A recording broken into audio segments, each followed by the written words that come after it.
എല്ലാവർക്കും the testing instinct എന്ന YouTube ചാനലിലേക്ക് സ്വാഗതം. നമ്മൾ ഇന്ന് ഡിസ്കസ് ചെയ്യാൻ പോകുന്ന സെലീനിയത്തിലെ ഫൈൻഡ് എലമെന്റ്സ് എന്നീ രണ്ട് മെത്തേഡ്സിന്റെ ഡിഫറൻസസ് ആണ്. ആദ്യമേ ഫൈൻഡ് എലമെന്റ് മെത്തേഡ് എന്താണെന്ന് നോക്കാം. This command is used to access any single element on the web page. It will return the object of the first matching element of the specified locator. It will throw no such element exception when it fails to identify the element. Find element എന്ന method use ചെയ്യുന്നത് web പേജിലെ ഒരു single element access ചെയ്യാൻ വേണ്ടിയാണ്. ഈ method first matching element object ആയിരിക്കും return ചെയ്യുന്നത് നമ്മൾ സ്പെസിഫൈ ചെയ്തിരിക്കുന്ന ലൊക്കേറ്ററിന്റെ അടിസ്ഥാനത്തിൽ. അതുപോലെ നമ്മൾ സ്പെസിഫൈ ചെയ്തിരിക്കുന്ന ലൊക്കേറ്റർ വെച്ച് എലമെന്റിനെ ഐഡന്റിഫൈ ചെയ്യാൻ സാധിച്ചില്ലെങ്കിൽ ഈ method no such element exception എന്നൊരു എക്സെപ്ഷൻ ത്രോ ചെയ്യും. ഇനി ഫൈൻഡ് എലമെന്റ്സ് മെത്തേഡ് എന്താണെന്ന് നോക്കാം. This command is used to uniquely identify the list of web elements within the web page. If the element doesn't exist on the page, then it will return value with an empty list. Find elements എന്നുള്ള method return ചെയ്യുന്നത് ഒരു list of web elements ആയിരിക്കും. അതുപോലെ നമ്മൾ specify ചെയ്തിരിക്കുന്ന locator വെച്ച് ഈ മെത്തേഡിന് എലമെന്റിനെ identify ചെയ്യാൻ സാധിച്ചില്ലെങ്കിൽ ഈ മെത്തേഡ് റിട്ടേൺ ചെയ്യുന്നത് ഒരു എംപ്റ്റി ലിസ്റ്റ് ആയിരിക്കും. എക്സെപ്ഷൻ ഒന്നും ഈ കേസിൽ ത്രോ ചെയ്യുകയില്ല. ഇനി നമുക്ക് ഡെമോയിലേക്ക് പോവാം. ഞാൻ എക്ലിപ്സ് ID ഓപ്പൺ ചെയ്ത് വെച്ചിട്ടുണ്ട്. ഇവിടെ com.test എന്നുള്ള പാക്കേജിൻ്റെ അകത്ത് ഫൈൻഡ് എലമെന്റ് ഡെമോ എന്ന് പറഞ്ഞ ജാവ ക്ലാസ് ക്രിയേറ്റ് ചെയ്തിട്ടുണ്ട്. ഫൈൻഡ് എലമെന്റ് മെത്തേഡിന്റെ ഡെമോയ്ക്ക് വേണ്ടി ഈ ക്ലാസ് ആയിരിക്കും യൂസ് ചെയ്യുന്നത്. ടെസ്റ്റ് URL ഞാൻ ബ്രൗസർ ഓപ്പൺ ചെയ്തിട്ടുണ്ട്. ഞാൻ ആമസോണിന്റെ വെബ്സൈറ്റിലെ ഈ മൊബൈൽസ് എന്നുള്ള ഈ പർട്ടിക്കുലർ ലിങ്ക് ക്ലിക്ക് ചെയ്യുന്ന ആക്ഷൻ ആയിരിക്കും ചെയ്യാൻ പോകുന്നത്. ഞാൻ ആ പർട്ടിക്കുലർ ലിങ്കിന്റെ ലൊക്കേറ്റർ ഇവിടെ എഴുതിയിട്ടുണ്ട്. ഞാൻ ഈ ഫൈൻഡ് എലമെന്റ് മെത്തേഡ് ഹോവർ ചെയ്യുമ്പോൾ അത് റിട്ടേൺ ചെയ്യുന്ന വെബ് എലമെന്റ് ആണെന്ന് ഡോക്യുമെന്റേഷൻ ഡിസ്പ്ലേ ചെയ്യുന്നുണ്ട്. അതുപോലെ ഈ മെത്തേഡ് റിട്ടേൺ ചെയ്യുന്ന എന്താണെന്നുള്ളത് ഇവിടെ കൊടുത്തിട്ടുണ്ട്. First matching element on the current page. അതുപോലെ throws no such element exception if no matching elements are found. Details already documentation കൊടുത്തിട്ടുണ്ട്. ഇനി ഞാൻ ഈ ലൊക്കേറ്റർ എഴുതിയിരിക്കുന്നത് ഞാൻ ഒരു വേരിയബിളിലേക്ക് സ്റ്റോർ ചെയ്യുവാണ്. മൊബൈൽസ് ലിങ്ക് എന്ന് പറഞ്ഞ് ഒരു വേരിയബിളിലേക്ക് സ്റ്റോർ ചെയ്യുന്നു. അതിനുശേഷം ലോക്കൽ വേരിയബിൾ ക്രിയേറ്റ് ചെയ്യുകയാണ്. അപ്പോൾ തന്നെ അതിൻ്റെ ടൈപ്പ് ക്രിയേറ്റ് ആയി വന്നോളും. വെബ് എലമെന്റ് ആണ് അതിൻ്റെ ടൈപ്പ്. അതിനുശേഷം ഈ വെബ് എലമെന്റ് യൂസ് ചെയ്ത് സെലീനിയത്തിലെ ക്ലിക്ക് മെത്തേഡ് കോൾ ചെയ്യുവാണ്. Dot click. ഇനി ഞാൻ ഈ ജാവ ക്ലാസ് റൺ ചെയ്യുവാണ്. റൈറ്റ് ക്ലിക്ക് ചെയ്യുന്നു, റൺ ആസ് ജാവ ആപ്ലിക്കേഷൻ.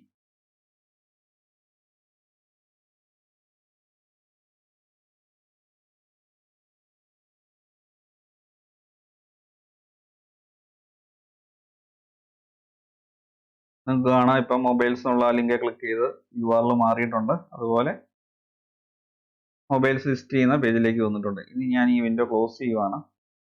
ഇനി നമുക്ക് എക്സെപ്ഷൻ വരുന്ന ആ കേസ് നോക്കാം. ഞാൻ ഇന്റൻഷ്യലി ഈ ലൊക്കേറ്ററിന്റെ വാല്യൂ മാറ്റി കൊടുക്കുവാണ്. ഇങ്ങനെ ഒരു ലൊക്കേറ്റർ ആമസോണിന്റെ വെബ്സൈറ്റിൽ ഇല്ല. അപ്പോൾ ഇങ്ങനെയുള്ള കേസിൽ നോ സച്ച് എലമെന്റ് എക്സെപ്ഷൻ ഉള്ള എക്സെപ്ഷൻ ഈ മെത്തേഡ് ത്രോ ചെയ്യും. അത് നമുക്കൊന്ന് വെരിഫൈ ചെയ്യാം. റൈറ്റ് ക്ലിക്ക് ചെയ്യുന്നു, റൺ ആസ് ജാവ ആപ്ലിക്കേഷൻ.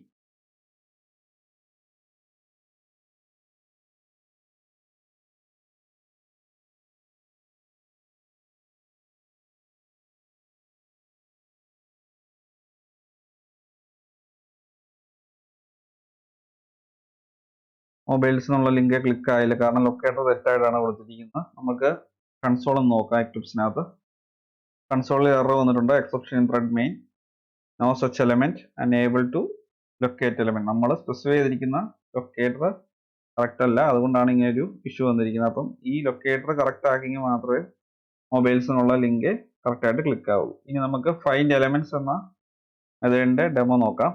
ഞാൻ അതിനു വേണ്ടി ഒരു ക്ലാസ് സെപ്പറേറ്റ് ക്രിയേറ്റ് ചെയ്തിട്ടുണ്ട്. ഈ വിൻഡോ ഞാൻ ക്ലോസ് ചെയ്യുവാണ്. ഞാൻ ഈ പർട്ടിക്കുലർ വെബ്സൈറ്റിലെ ലിങ്ക്സ് കൺസോളിൽ പ്രിന്റ് ചെയ്യാനായിരിക്കും നോക്കുന്നത്. എല്ലാ ലിങ്ക്സുകളുടെയും ടാഗ് എ ടാഗ് ആയിരിക്കും. അപ്പോൾ നമുക്ക് ടാഗ് നെയിം യൂസ് ചെയ്ത് ഈ പർട്ടിക്കുലർ വെബ്സൈറ്റിലെ ലിങ്ക്സ് എല്ലാം കൺസോളിൽ പ്രിന്റ് ചെയ്യാൻ സാധിക്കും. ഞാൻ ഇവിടെ അതിന്റെ ലൊക്കേറ്റർ എഴുതിയിട്ടുണ്ട്. ഫൈൻഡ് എലമെന്റ്സ് എന്നുള്ള മെത്തേഡ് ഹോവർ ചെയ്യുമ്പോൾ അത് ലിസ്റ്റ് ഓഫ് വെബ് എലമെന്റ് ആണ് റിട്ടേൺ ചെയ്യുന്നത് കാണാം. അതുപോലെ returns a list of all matching web elements or an empty list if nothing matches. ഇതാണ് ഞാൻ ഇൻട്രൊഡക്ഷൻ്റെ സമയത്ത് പറഞ്ഞത്. അതായത് ഈ മെത്തേഡ് റിട്ടേൺ ചെയ്യുന്ന ലിസ്റ്റ് ഓഫ് വെബ് എലമെന്റ് ആയിരിക്കും. അതുപോലെ നമ്മൾ സ്പെസിഫൈ ചെയ്തിരിക്കുന്ന ലൊക്കേറ്റർ വെച്ച് എലമെന്റിനെ ഐഡന്റിഫൈ ചെയ്യാൻ സാധിച്ചില്ലെങ്കിൽ ഒരു എംപ്റ്റി ലിസ്റ്റ് റിട്ടേൺ ചെയ്യും. ഇനി ഞാൻ അതൊരു വേരിയബിളിലേക്ക് സ്റ്റോർ ചെയ്യുവാണ്, ആമസോൺ ലിങ്ക്സ് എന്ന് പറഞ്ഞ്. അതിനുശേഷം ലോക്കൽ വേരിയബിൾ ക്രിയേറ്റ് ചെയ്യുന്നു. അപ്പോൾ റിട്ടേൺ ചെയ്തത് ഒരു ലിസ്റ്റ് ഓഫ് വെബ് എലമെന്റ് ആണ്. ഇനി നമുക്ക് ഈ ആമസോൺ ലിങ്ക്സ് എന്നുള്ള ലിസ്റ്റിനകത്തെ ലെങ്ത് ഐഡന്റിഫൈ ചെയ്യണം. അതിനുവേണ്ടി ഒരു വേരിയബിൾ ഞാൻ ക്രിയേറ്റ് ചെയ്യുവാണ്, int length equal to Amazon links dot size എന്ന മെത്തേഡ് ഉണ്ട്. അതിനുശേഷം സൈസ് പ്രിന്റ് ചെയ്യിക്കുന്നു.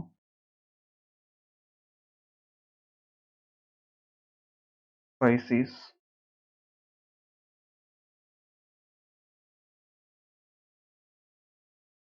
ലെങ്ത്. ഇനി നമുക്ക്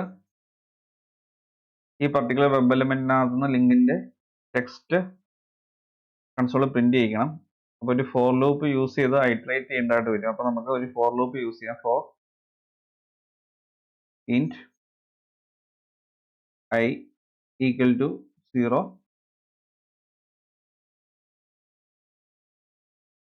I less than or equal to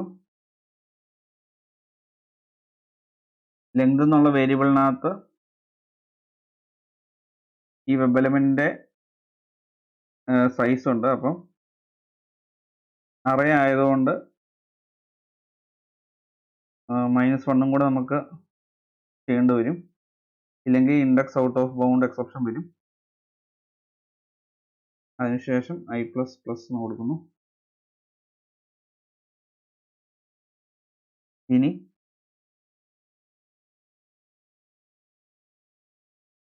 ഐറ്ററേറ്റ് ചെയ്യണം. അതിനുവേണ്ടി പ്രിന്റ് സ്റ്റേറ്റ്മെന്റ് ആഡ് ചെയ്യുവാണ്.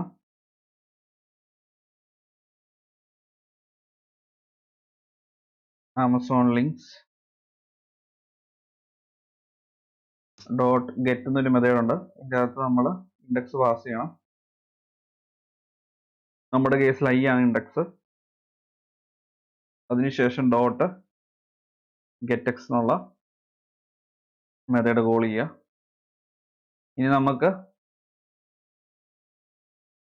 ഈ ക്ലാസ് ഫയൽ റൺ ചെയ്യാം.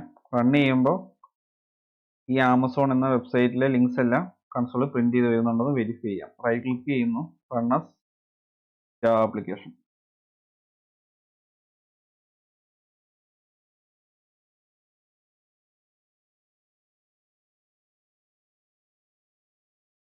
നമുക്ക് എക്ലിപ്സ് ഐഡിയിൽ കൺസോൾ നോക്കാം. എക്സിക്യൂഷൻ സ്റ്റാർട്ട് ചെയ്ത് സൈസ് 401 വന്നു. നിങ്ങൾക്ക് കാണാം ലിങ്ക്സ് പ്രിന്റ് ചെയ്ത് വരുന്നത്. ഇടയ്ക്ക് ഇങ്ങനെ ബ്ലാങ്ക് സ്പേസ് വരുന്ന എംപ്റ്റി ലിങ്ക്സ് ഉണ്ട്, അതുകൊണ്ടാണ്. ആമസോൺ എന്ന വെബ്സൈറ്റിലെ ലിങ്ക്സ് എല്ലാം പ്രിന്റ് ചെയ്ത് വന്നു.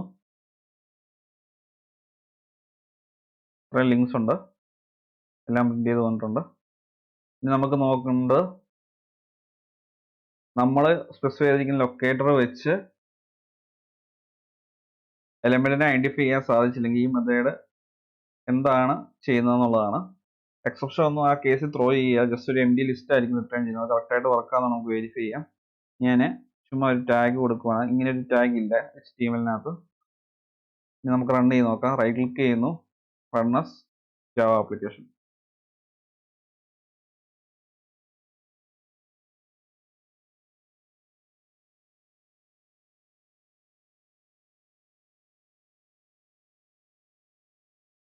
വെബ്സൈറ്റ് ലോഡ് ചെയ്യാൻ ചെറിയൊരു ഇഷ്യൂ ഉണ്ട്. ഞാൻ ഈ വിൻഡോ ഒന്ന് ഇന്റൻഷനലി ക്ലോസ് ചെയ്യുവാണ്. അതുകൊണ്ട് നമുക്ക് ഒന്നുകൂടെ ഒന്ന് എക്സിക്യൂട്ട് ചെയ്യാം.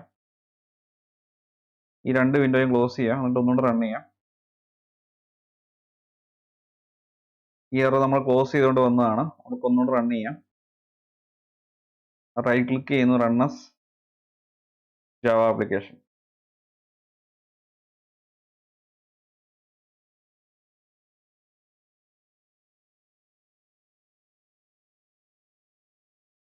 ഓക്കെ, ഇത്തവണ ലോഡായി കറക്റ്റായിട്ട്. നമുക്ക് കൺസോൾ നോക്കാം. സൈസ് ഈ 0 എന്നുള്ളത് വന്നു, കാരണം ഇങ്ങനൊരു ലൊക്കേറ്റർ ഇല്ല, അതുകൊണ്ടാണ് 0 ആയിട്ട് വന്നത്.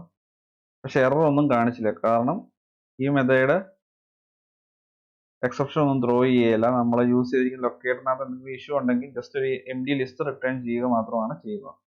അപ്പം സെലീനിയത്തിലെ ഫൈൻഡ് എലമെന്റും ഫൈൻഡ് എലമെന്റ്സും എന്നീ മെത്തേഡിന്റെ ഡിഫറൻസസ് എല്ലാവർക്കും ക്ലിയർ ആയെന്ന് വിശ്വസിക്കുന്നു. ഈ വീഡിയോ ഇഷ്ടമായെങ്കിൽ തീർച്ചയായും ചാനൽ സബ്സ്ക്രൈബ് ചെയ്യുക, വീഡിയോ ലൈക്ക് ചെയ്യുക, ഷെയർ ചെയ്യുക.